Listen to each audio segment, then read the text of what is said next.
historic goal of ending poverty by 2030. Using an updated international poverty line of $1.90 a day, which incorporates new information on differences in the cost of living across countries, that's the purchasing power parity exchange rate, up from $1.25 in 2005. It projects that global poverty will have fallen from 902 million people, or 12.8% of the global population in 2012, to 702 million people, or about 9.6% of the global population this year. So the World Bank wants to end extreme poverty by 2030. And for those of you that use data, it's no longer poor people living around $1.25 a day. It is now $1.90 a day. I just needed to reiterate that, you know, the importance of statistics and data in our everyday lives, especially as it concerns economic programs and economic policies. We do need data and statistics. So I think I've actually done that this morning. Okay, let's quickly take a look at this report. The World Pension Summit is ongoing in Abuja right now. It started yesterday, where appropriate strategies for leveraging pension funds in the continent to expedite the execution of critical infrastructure projects, since infrastructure development undoubtedly remain the key enabler of sustainable development in Africa. Jennifer Ogbalo, our reporter, was there and brought us back.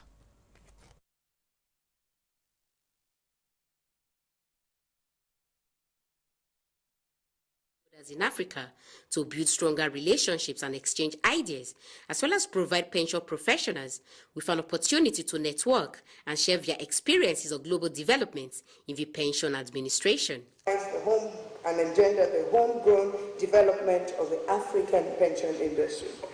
It also seeks an opportunity for African countries to share experiences and best practices in the development of their respective pension industry, while fostering positive local and global perceptions. We have wealth of information, you know, there's a lot that we can share, even from one region to the other. Some have gone ahead in certain areas, and there's a lot of knowledge sharing that we can benefit from. And I think that we stand to gain a lot in Nigeria and even other jurisdictions. There's a lot to learn from each other. What has happened today, we're trying to develop the industry. We're trying to build the industry and trying to say, okay, now we have 5 trillion in the economy from the industry. How do we use this to develop the country?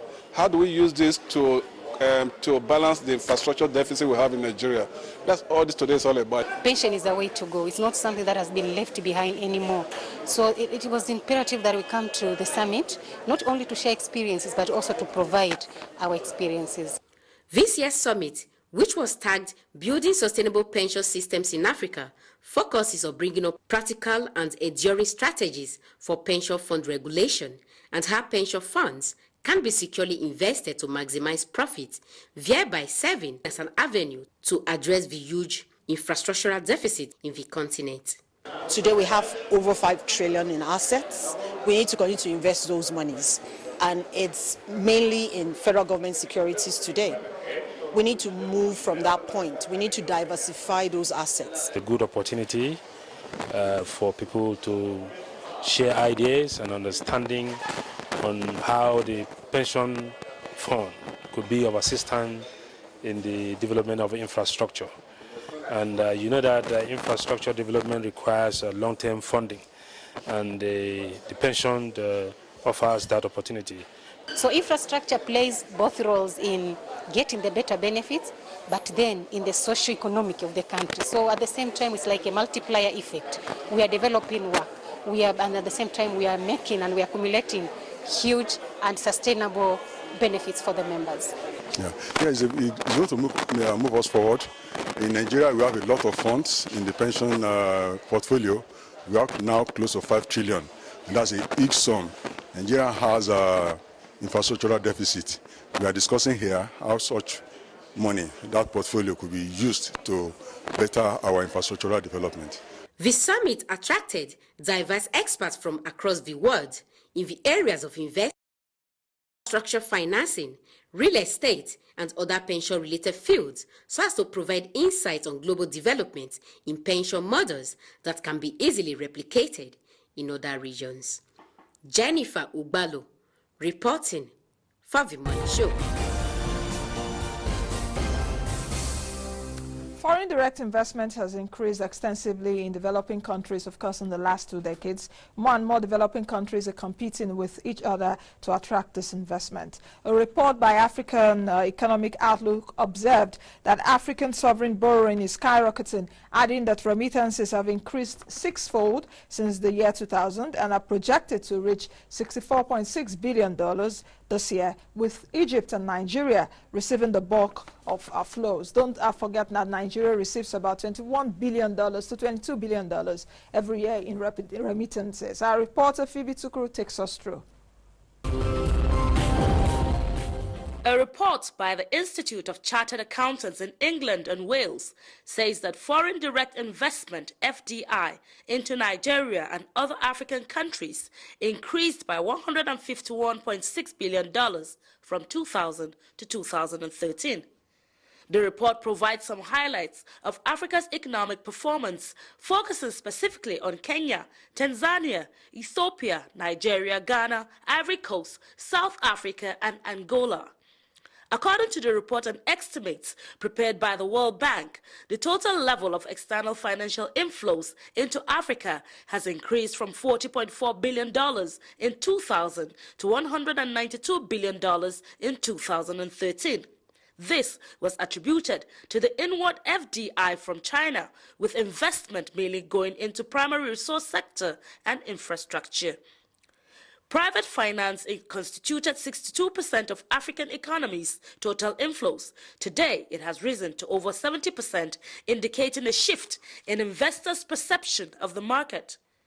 In the report, Nigeria is expected to experience growth in the medium term, helped by higher oil prices and the implementation of reforms.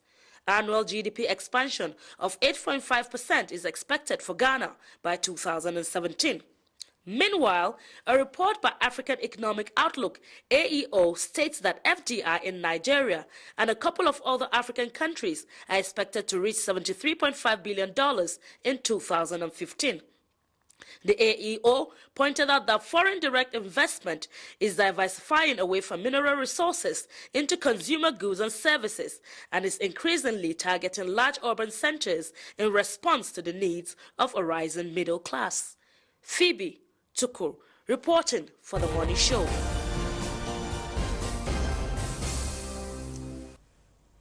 Patrick Okigbo, the principal partner Next Year, says that in order to fight corruption, Nigeria needs to strengthen its institutions and anti-graft agencies. And it's done. It's done, yeah. So we must emphasize institutions. However, we have institutions. We have ICPC, we have EFCC, we have, and they have the laws. We have all of that, right? But if you have a bad leader of these institutions, you can have a situation where, for the tenure of that leader, nothing happens. So we must also find a way to put even those ones in check. Yeah, there are allegations everywhere, or even EFCC is corrupt. If you had something like the bribe code, then it puts all of us in check, all of us. Because if you're doing anything, you won't even let the left hand know what the right hand is doing. Because the left hand can decide, I want to scroll on the right hand. Let's quickly take a break, and when we come back, I'll be running you through the numbers from markets across the world. Do stay.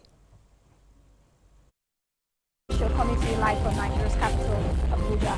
The market rose by about 105 billion naira. Are there some other things that we can do to help small businesses in Nigeria? There is. Like, one of the things we found out was most of our businessmen do not have the capacity to do a business plan. We have very good policies, but be consistent with those policies. Whether it's a solo business or it's a big brand, it's the same thing. You might not necessarily have to attend a business school, but you need knowledge to run a business. The federal government cannot do it alone, and then the state government cannot do it alone, so there has to be a synergy. And the synergy must be a very productive one.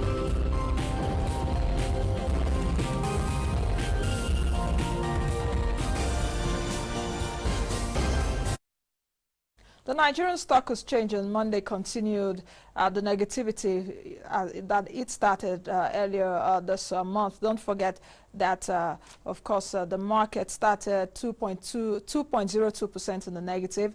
At the end of trade yesterday, the all-share index, which is the market barometer, finished in the red, 0.6% at 30,405 points. The market cap is still at the 10 trillion naira mark, though we saw investors staking a total of 2.09 billion naira in 419.9 million ordinary shares in 3,056 transactions. The gainers for the day included Qtix PLC, Ikeja Hotels, as well as NACO Avians, while the top losers were ETI, as well as Dangote Flour.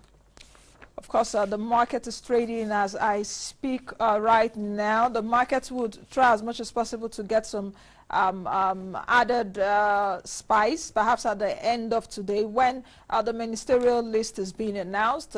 You know, the market may get some kind of direction, because the economy as well as the markets have been waiting for direction since the start of this administration.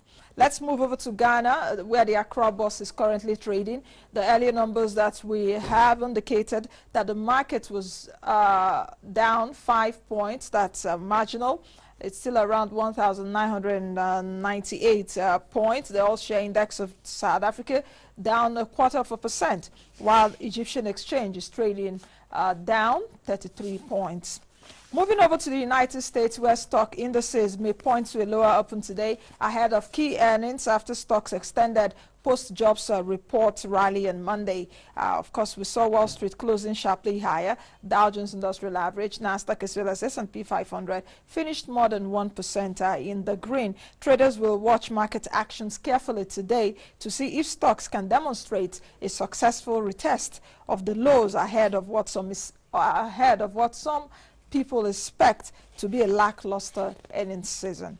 Moving over to Europe, the indices traded lower ahead of, or perhaps, you know, after a rebound on Monday, failing to follow a rally in the U.S. and Asian stock markets. Investors are trading cautiously after poor industrial data out of Germany. Don't forget that Germany is the largest economy in Europe. Moving over to Asia, where, of course, U.S. rally lifted also Asian markets, but markets in China remain closed until Wednesday. I did tell you that yesterday, and they are closed for National Day holidays. The Nikkei 225 of Japan finished at its highest level since September 17th. There are speculations that the Bank of Japan, which is the Central Bank of Japan, may announce fresh round of monetary stimulus this month. While in Australia, the Reserve Bank left interest rates unchanged. That's the Central Bank of Australia also. It left interest rates unchanged at 2% and said that it will keep monetary policy accommodative. Moving over to commodities, oil prices are steady today. Brent crude is selling around $49 today. Don't forget, yesterday it was at $48, and that bullish. Though it's not bullish, you know, the small addition that we're seeing in the price of oil now is coming after Russia signaled that it was prepared to discuss the global market, the global oil markets with other big producers. While gold is around $1,138 an ounce, sugar is trading for $13.63, cocoa is around $3,000 a metric ton. Coffee is unchanged at $127. Okay, let's check out the Naira rates. Let's see how the Naira is trading against three major currencies that we track for you. Those are the numbers. 197 against 226. That's the official against the parallel. 229 against 362. 221 against 250. Okay, that's it scrolling on the screen there. The ministerial list, the breaking news of Ogbonnaya, Babatunde Fashola, Chris Ngige, Amina Ibrahim, Kemi Adeosun, Adebayo Shetu, Audu Ogbe, Ibe Kachuku, Rotimi Amechi on that list. Okay, let's quickly take a break. So, you know, there's no smoke without fire, isn't it? We had those names, and some have been confirmed. Let's quickly take a break, and when we come back, we'll start our analysis by looking at that list, the hurdles for the wise men and women of President Buhari's administration. Let's quickly take a break. We'll be right back. This is the Money Show coming to you live from Nigeria's capital, Abuja. The market rose by about 105 billion naira. And there's some other things that we can do to help small businesses in Nigeria. Yes, like one of the things we found out was that most of our businessmen do not have the capacity to do a business plan. We have very good policies, but be consistent with those policies. Whether it's a solo business or it's a big brand, it's the same thing.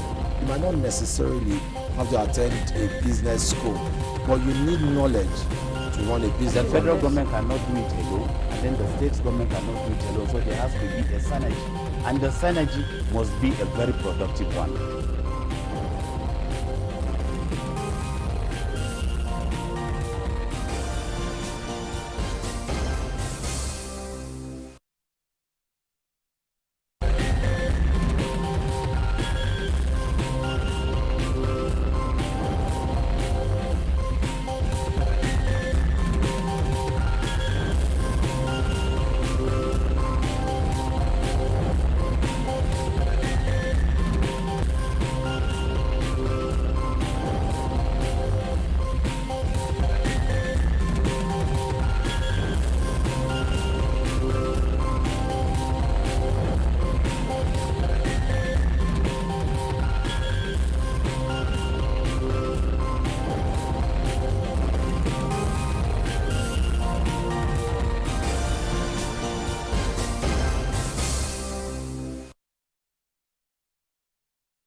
All right, the list is out, isn't it? A few names there. There's been scrolling on the channel. Joining me right now is my guest. Is Dr. Sam Omale. He's the Chief Executive Officer at Rock Global Investment Network, London. Yes. Welcome to the program. Thank you, Nancy, for having me. What a day to be on the show. Wow. You know, Nigerians, the list is out. Yes. The much awaited list. Speculations. You know, the much awaited list of the wise men and women. Yeah. My camera person in the studio said, is he actually wise men or is angels? Yeah. But anyway, welcome to the program. Thank you, Nancy.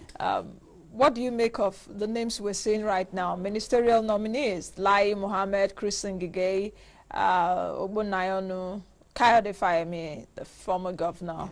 Yes. You know. I think all of these people, all of these people are tested hands. That's the first thing you notice, that they have managed something we know of. They have a pedigree we can look on and make assessments for each one of them on this list. And that's the first thing I noticed.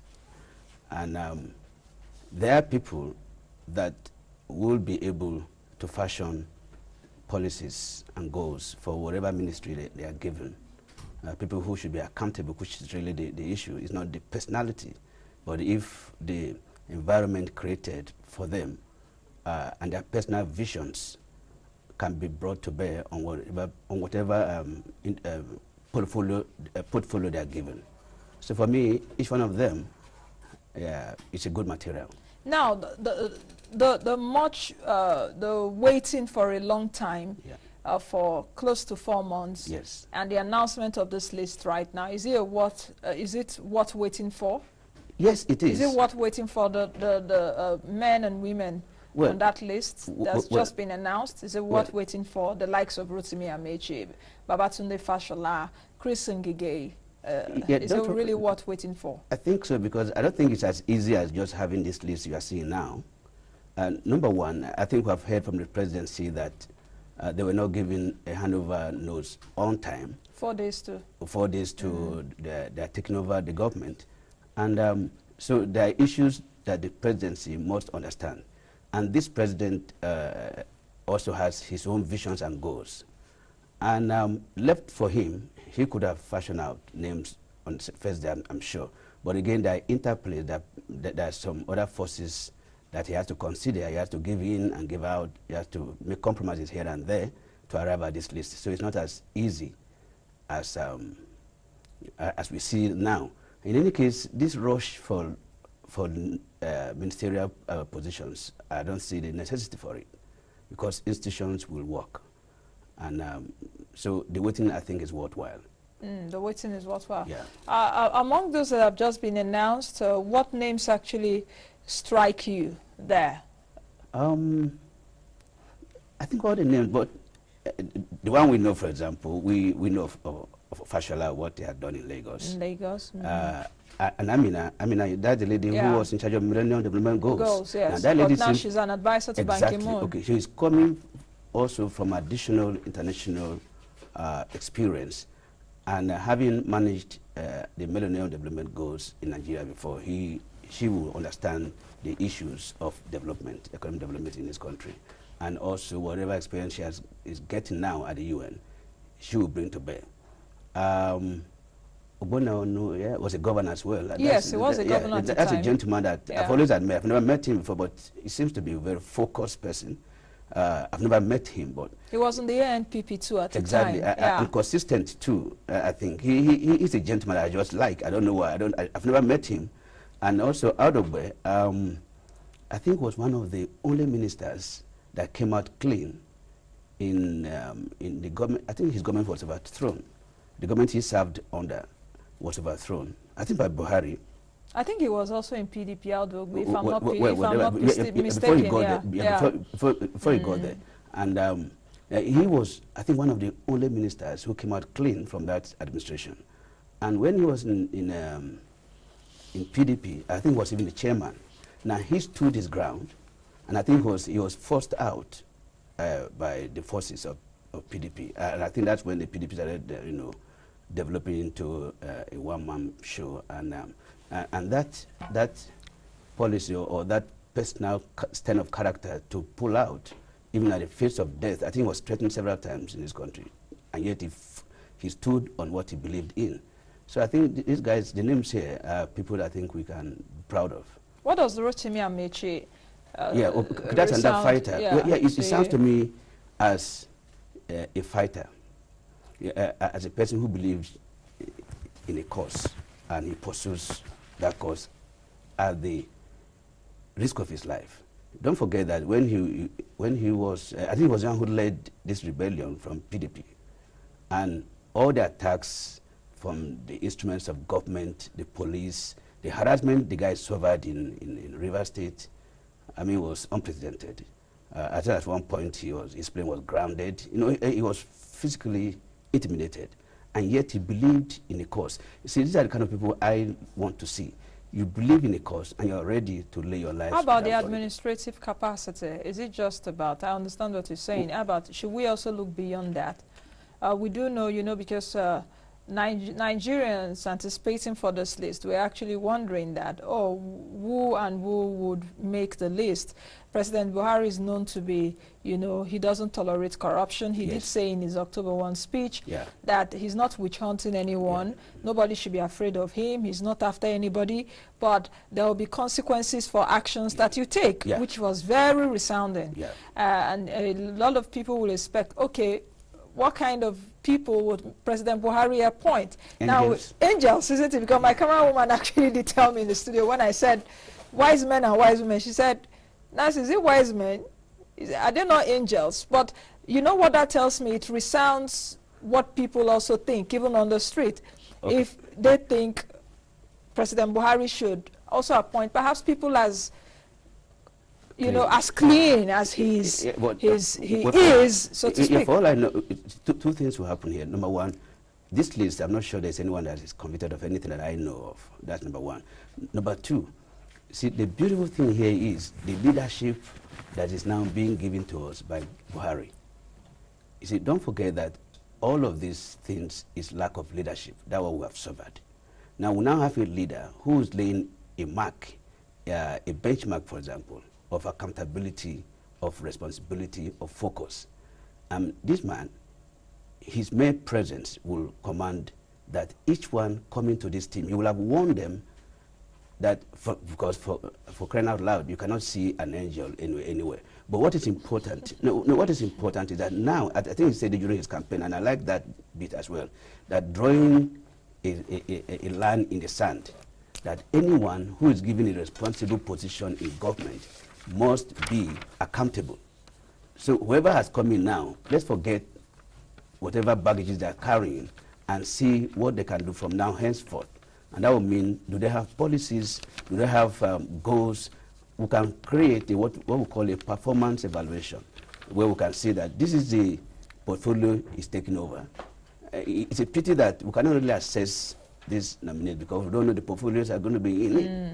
Normally, people should be nominated with a portfolio attached to it. So you would like the fact that, for the fact that they have been announced, we should actually also see portfolios attached to them. Yeah, that's the only way like we can, yes. Fashola now, what kind of, what ministry will he be heading? Fayemi, what ministry will he be heading? Exactly.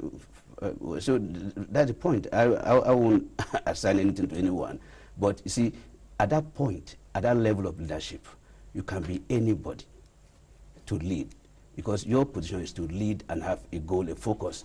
Then you get the job done through the professional that are in the ministry. So anyone can head any of these ministries. But the point is, if the ministries were assigned, or the portfolios were assigned to each one of these, then we'll be able to, the Senate will be able to ask questions. Okay, you are in agriculture. What are you going to do about this? You are in, you are the Attorney General to be.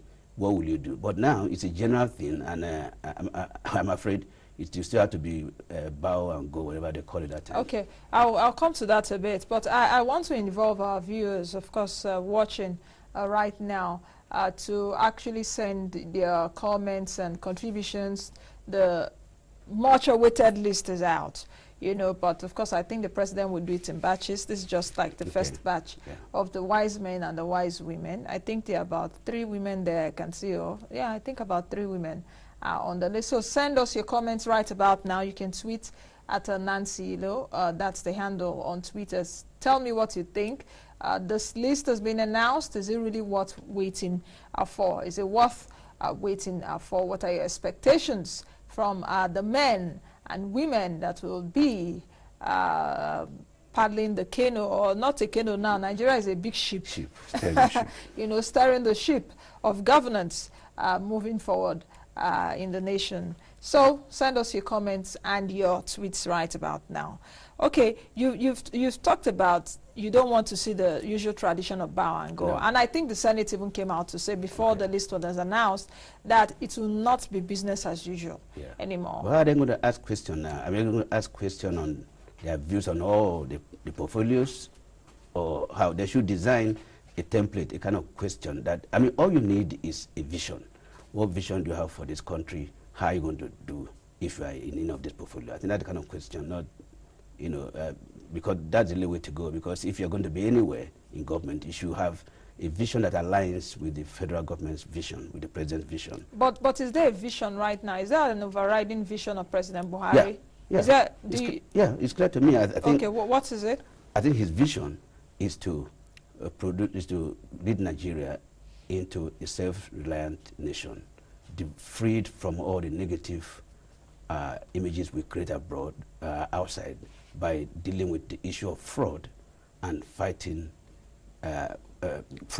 instability, that's security reasons. I think his vision is that by the end of his tenure, he will have laid a benchmark, a structure that no one coming in will fault it. a solid foundation. A solid foundation of how things should be done, so that anyone coming in, we have a standard to measure performance. We have a standard to judge or to assess anyone who's coming in. I think his vision is to lead by example, diversify the economy. And now, by 2019, campaigning will not be as usual. There'll be, you don't just come in and say fresh air. I think there's some politicians or some party one time. A breath of fresh air. Yeah, I mean, what does that mean?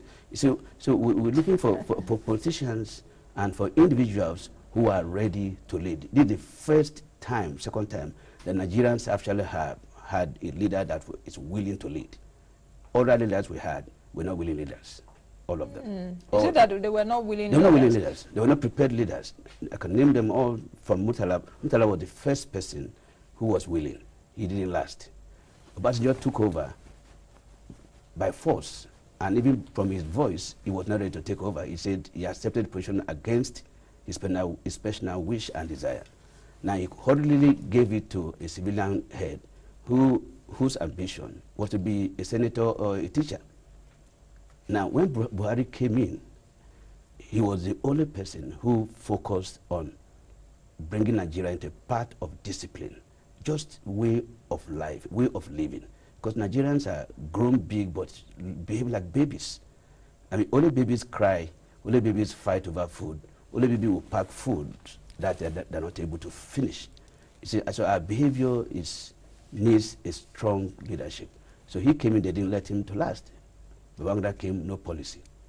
And he handed over, came over to Obasanjo again. Let's forget about those interim, Abacha and Sheneko. When Obasanjo came again, he didn't have any vision. He was just packaged from prison. Wouldn't that be unfair? It's because unfair. what vision did he have? No, that's not the topic for today, okay, but there were some things that President Obasanjo did do. Oh, I don't know what the regulation of the telecom sector. We enjoy. Don't let's go there. Don't let's go there because no. You know, let's not go there because you see. But let me tell you about telecommunication. Cell phone is not where telecommunication does. It's an expensive way of communication, and they've imposed upon us. Guess what?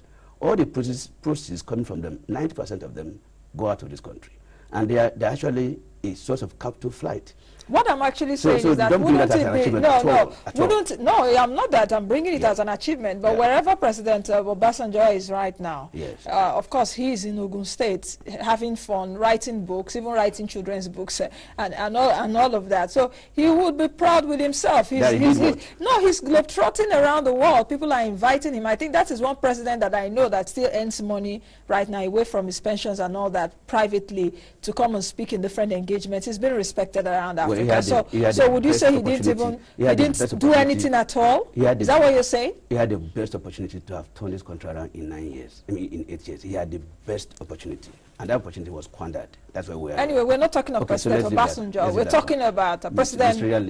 We're talking about President Buhari, who of course, the governance is unstable right now. Still talking about that list because I think that's actually what that's the breaking news. That's what everyone is talking about right now. What do you expect the Senate? The Senate, of course, is sitting as we speak right now. What do you expect them to do as their debates are coming forth? What should we expect the Senate to do? The Senate should design a questionnaire, a template, a questionnaire that will test these people's vision and focus.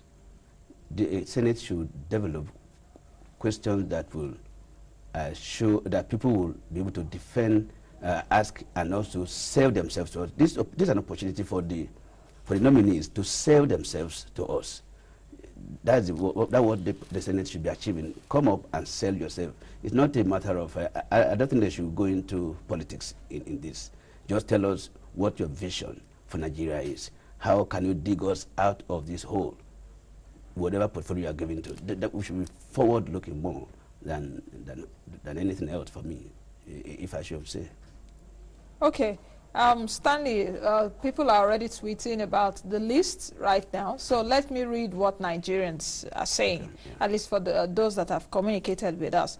Stanley is saying that long-awaited list, please, what is Amechi and Lai Mohammed doing there? This is absurd. Not worth waiting for. We expected better, Mr. President. That's not coming from me. Price is saying, just saw the ministerial list. They are all familiar folks.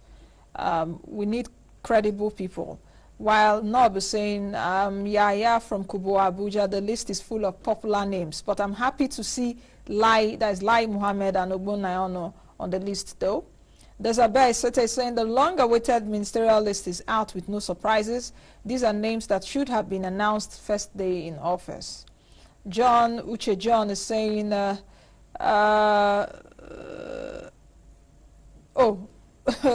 John is saying that my guests, that perhaps you need an appointment from President Buhari. No, I don't need it. Okay, Jonathan is of the view that I see a good thing put together by our amiable and pragmatic president. It's a good one. Let Nigerians be patient, please. President Buhari, of course, did say in his Independence Day speech that impatience is not a virtue, and that order is vital than speed. You know, that actually resonated with me. So that's what Jonathan is saying, that Nigerians should be patient. Other comments, a lot of them come in. Edward, well, most of the names are achievers in their own right, but Nigerians need policies that will put food on their table. Abiodun is saying, we need to give President Buhari a chance. I really don't see reasons for all the speculations about this list. It is much expected. While the Catalyst on Twitter is saying, the list reflects men of reputable capacities, irrespective of their shortcomings. We expect better days ahead. Victor on Twitter is saying, good stuff. Now that the ministerial list is out, the nation is going to have an economic direction. I'm highly impressed, Nancy. Okay? Okoli Case is saying there's nothing wise in the list of ministers. A handful of them have one case with EFCC or ICPC. Okay? I think I'm seeing more names flashing. Anyway, keep your comments coming. John is saying the list is never worth waiting. They are not competent enough to drive anti-corruption. Okay, Nicholas is saying, my guest is making a lot of sense. I'm really enjoying him. Nice show today. Thank you. Okay, Koforola is saying, I expect the ministers to have set goals for their different portfolios. Enough of mediocrity. We need working ministries. I can go on and on. Mutalab Hazan on Twitter saying they are all good people but no new people. Nothing changed from the change President Buhari promised us.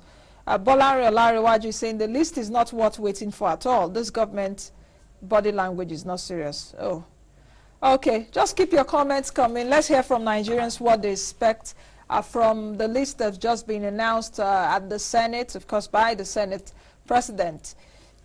What do you make of the comments that, you know, some are not satisfied, some are... It's fair enough, and this is a mark of civilization. I mean, you don't, especially anything that comes from government, will face criticisms.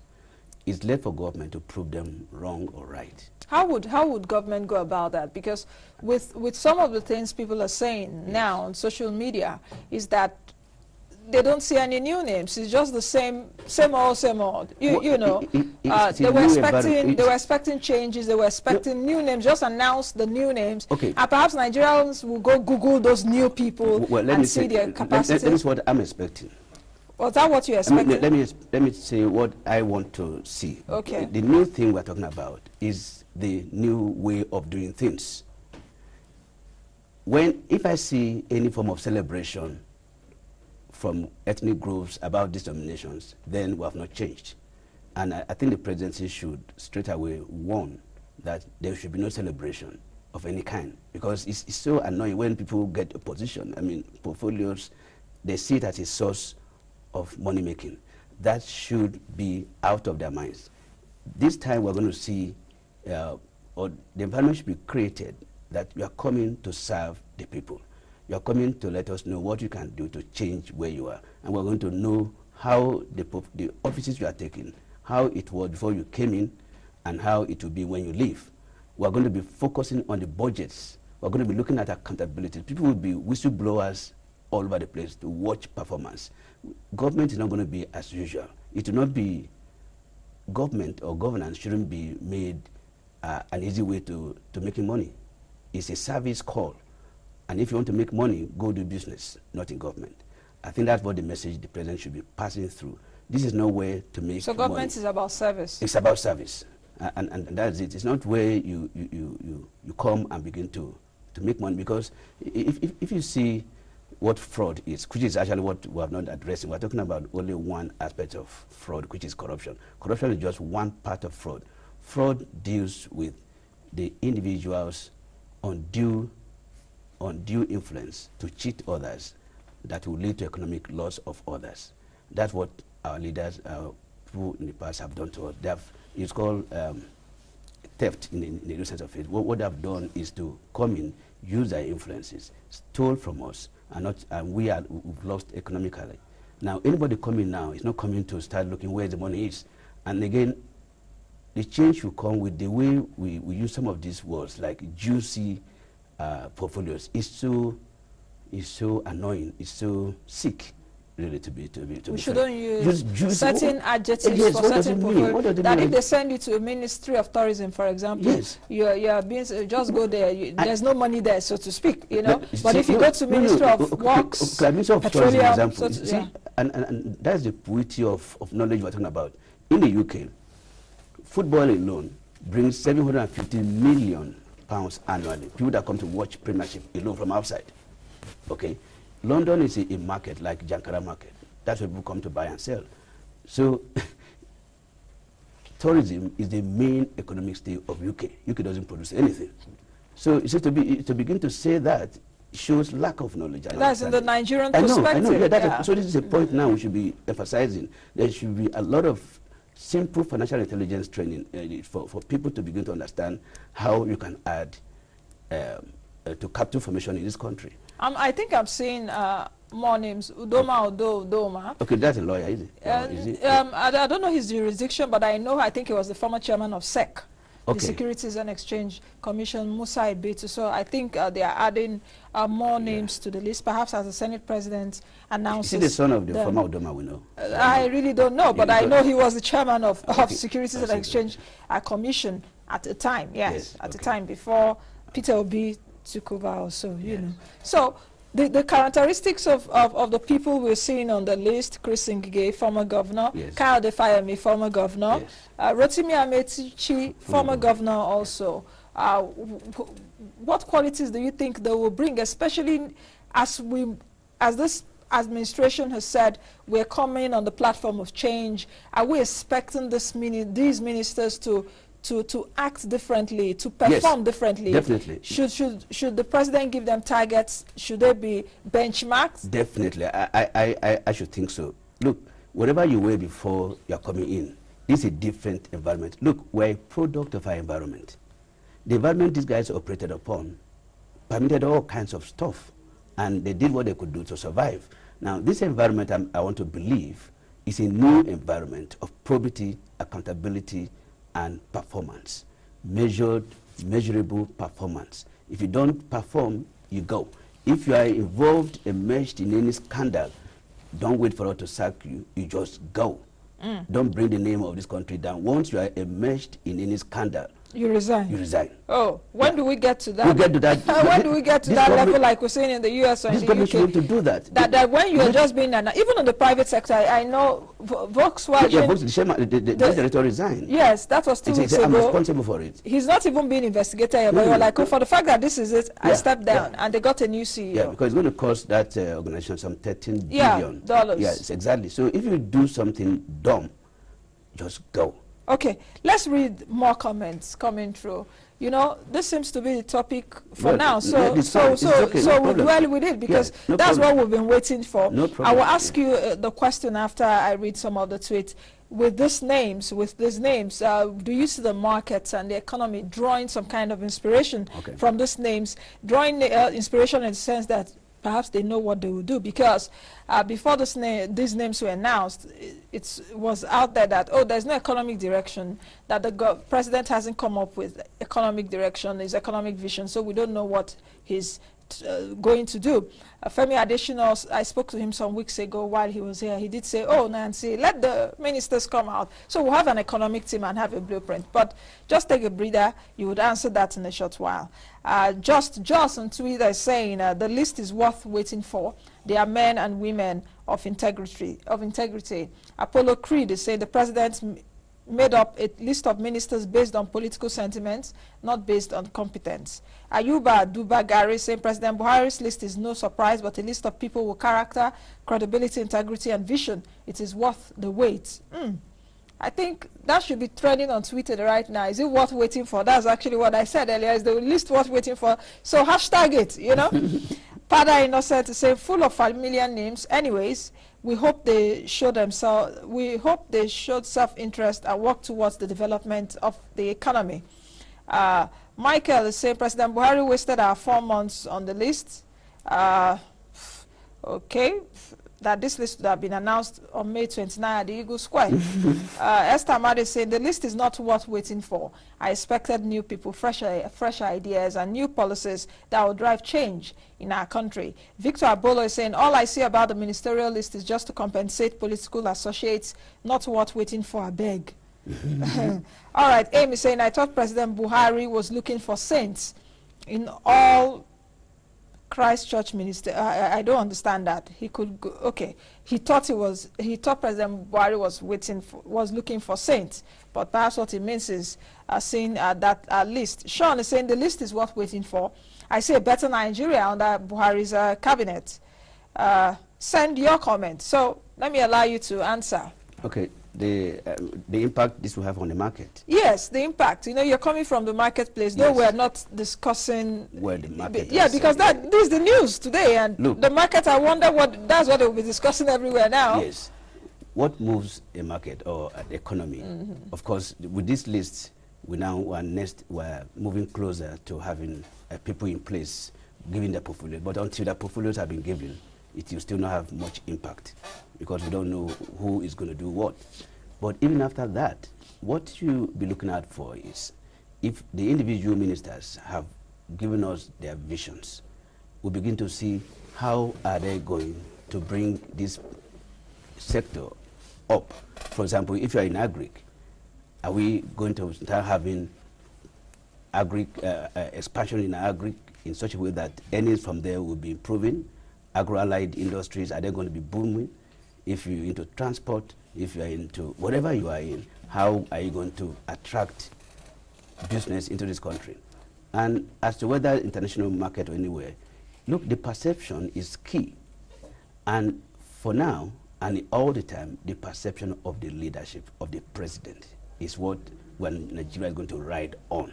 You know, let me halt you a bit, especially with the announcement of this list. Yes. I hope to see perhaps from later today, and as the days go by, people analyzing this list, even economic agents, economic analysts, so to speak, in terms of will this announced list bring the much desired change that Nigerians have waited for all the while, or Nigerians have voted. I hope to see perhaps some of these international magazines. I will look out for it and see how they will analyze the much awaited list from President Buhari. But you're saying that the market will not be inspired now until portfolios are being given? And also the individual ministers begin to do something, begin to announce policies way forward. How do they want, for example, I mean, these are the things that market look for. If you're going to begin to improve on agriculture, for example, agric insurance will be booming. Sectors in agric will start booming because they have someone who's going to improve on that sector.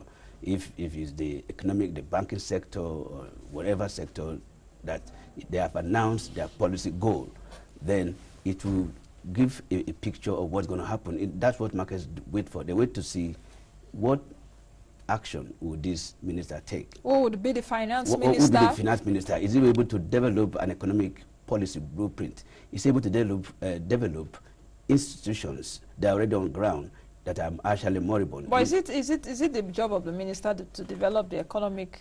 I don't know, perhaps I'm getting it wrong, but I do think that all that will dovetail from the president's vision himself. Exactly. So he will get the men and the women that will drive his vision. The government has a vision. Yeah, and tell them this is what I want to achieve. So work in line with me. Yeah. You understand? Not the other way around where President Buhari would now, okay, go bring your stuff. And don't forget that he's on the platform of APC that campaigned that they will provide 3 million jobs, that they campaigned for a school feeding program that will feed millions of children, campaigned on giving 5,000 naira to about 25 million young Nigerians that are out of jobs and all of that. So, do you know why it is important for the individual minister to perform? Because the president is a leader, is a manager as well, and management is getting jobs done through orders. Orders, yeah.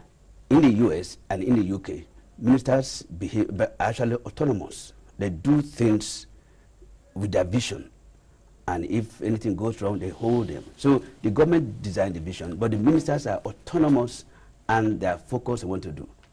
Okay. Let me just use the last 1 minute to read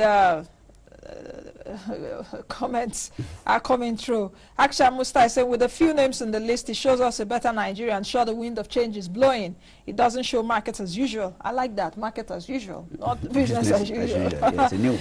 Ami Yaki is saying, if he chooses his people, what would you say? It's what every minute I waited for. Yeah. God bless. God bless President Buhari. Joseph is saying, for those that say they are expecting new names, can they name one person they expected on the list? Give us reasons. Exactly. It is worth waiting for. Isn't they saying, I am happy with the list, even if I don't know much about some of them, we should Google them. We have our phones, not even our iPads. Phones, Google their names. However, I am unhappy with the nomination of Amechi. Oh, Christian Jure is saying the list is just a payback. This does not reflect the promised Nigeria. Okay. I think that's about it. But keep your comments coming through. Of course, we'll definitely read them out. I think that's what is really the topic of today. I know the whole social media will be agog. Traditional media will be agog. The character and the quality these men and women will be bringing to the table. Many thanks for joining us on the show. I know you will come back again, though, so that we'll talk about the markets now as perhaps we'll see some economic direction. Yeah. All right, that's the much we can take on today's edition of the program. Thank you all for joining us.